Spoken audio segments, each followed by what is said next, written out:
क्या आपने कभी किसी अपने को तड़पते हुए और खुद को बेबस महसूस किया, या अपने बच्चों को तड़पते हुए दर्द से और खुद को बेबस महसूस किया?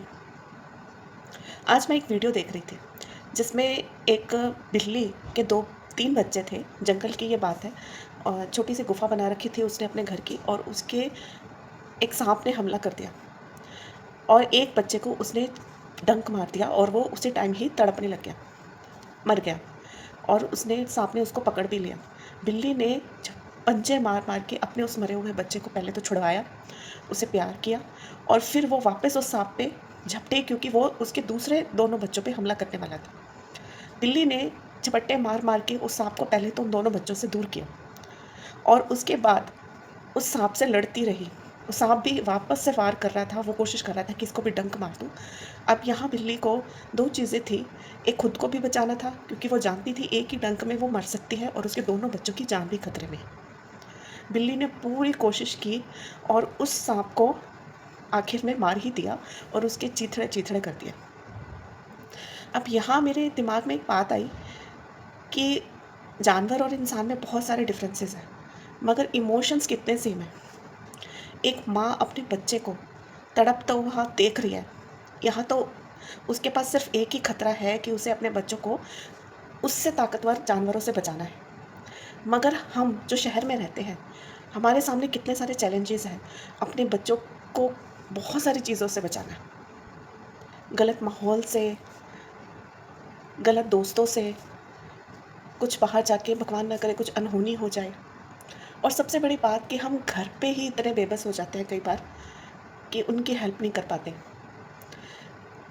इस किस्से से मुझे याद आया, जो मैं अक्सर लोगों के साथ शेयर करती हूँ, मगर आज तक कभी मैं कैमरा के सामने नहीं बोल पाई, क्योंकि कई बार कोई चीज़ें याद करना भी उतनी दर्दनाक होती हैं, और उन्हें याद भी रखना चाहिए क्योंकि वो हमें कहीं न कहीं सबक भी सिखाती हैं।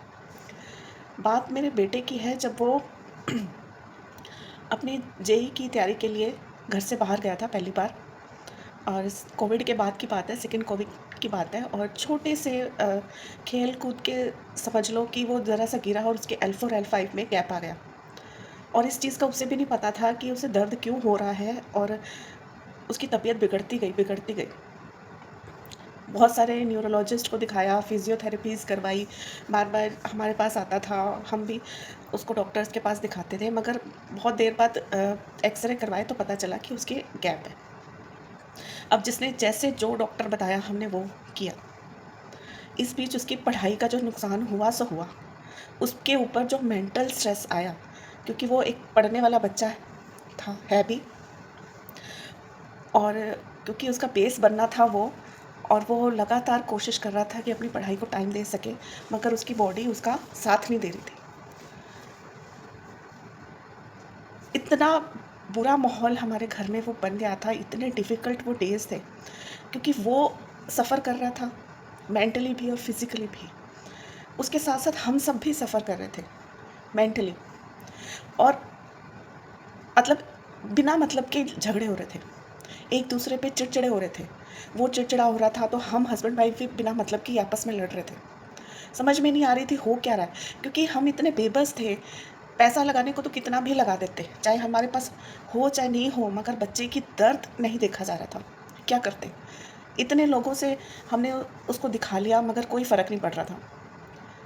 एंड में एक हमारे रिश्तेदार की हेल्प से हमने उसका इलाज कराया देसी, जिसमें उसको इतना डिफ़िकल्ट ट्रीटमेंट था उसका।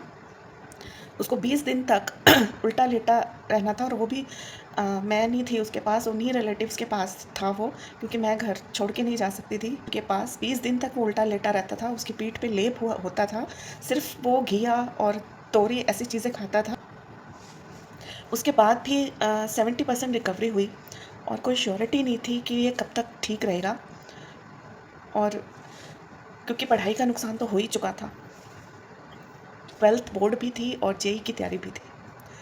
डबल मेंटली स्ट्रेस थी, और फिज़िकली भी वो फिट नहीं था। अब यहाँ वो उठने बैठने तो लग गया, बहुत सारे काम वो नहीं कर पा रहा था, ना ही वो 1 किलो से ज़्यादा भार उठाना उसको मना कर दिया था, तेज़ चलना, सीढ़ियों पे चढ़ना, बाइक नहीं चलानी, बहुत कुछ उसे मना कर दिया था।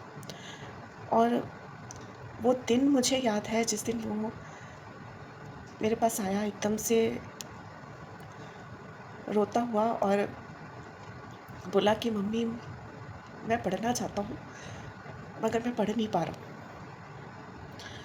और उस दिन मैं अपने आप को इतना बेबस महसूस कर रही थी कि मैं क्या करूँ।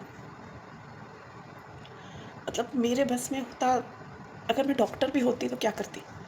दर्द तो उसका निकाल नहीं पा रही थी। ऐसा क्या करूँ मैं कि मैं उसका दर्द अपने ऊपर ले लूँ।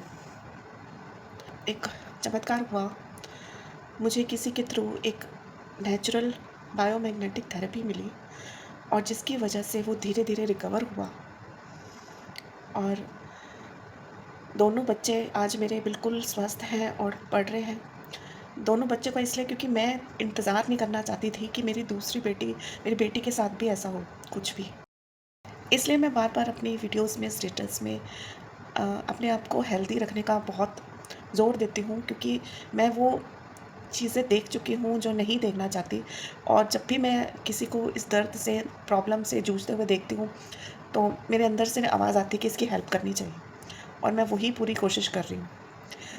और मैंने वेट नहीं करना चाहती कि दोबारा से मेरे फैमिली में या मेरे जान-पहचान में या मेरे अपनों में किसी के साथ भी ऐसा हो, इसलिए मैं हर किसी को सजेस्ट करती हूँ। ये नेचुरल थेरेपी है जो आपके सेल्फ हीलिंग सिस्टम को इम्प्रूव करती है। लाइफ इज़ अनसर्टन, कुछ भी हो सकता है, उसको तो हम कंट्रोल नहीं कर सकते। मगर हमारी बॉडी जो हमारे पास है, हम उसको कंट्रोल कर सकते हैं। उसको एज़ इट इज़ रख सकते हैं जैसे कि हमें मिली है, जो हमारा सिस्टम है, उसको ठीक रखें तो बहुत ज़रूरी है। और मैंने बिल्कुल वेट नहीं किया, मेरी बेटी भी यूज़ कर रही है, मेरे घर में फैमिली मेंबर्स में सब यूज़ कर रहे हैं ताकि वो सब ठीक रहे। ताकि किसी भी सिचुएशन जो है, हम उसका वेट ना करें कि हमें कोई ये डिक्लेयर करे कि ऐसा हो गया तो अब उसका ट्रीटमेंट करना है। भगवान ना करे वैसा कभी भी देखना पड़े। बहुत मुश्किल दिन थे वो। तो कमेंट करके आप मुझे बताइए कि क्या आपके साथ कोई ऐसी सिचुएशन हुई है? कभी आपने खुद को इतना बेबस महसूस किया है?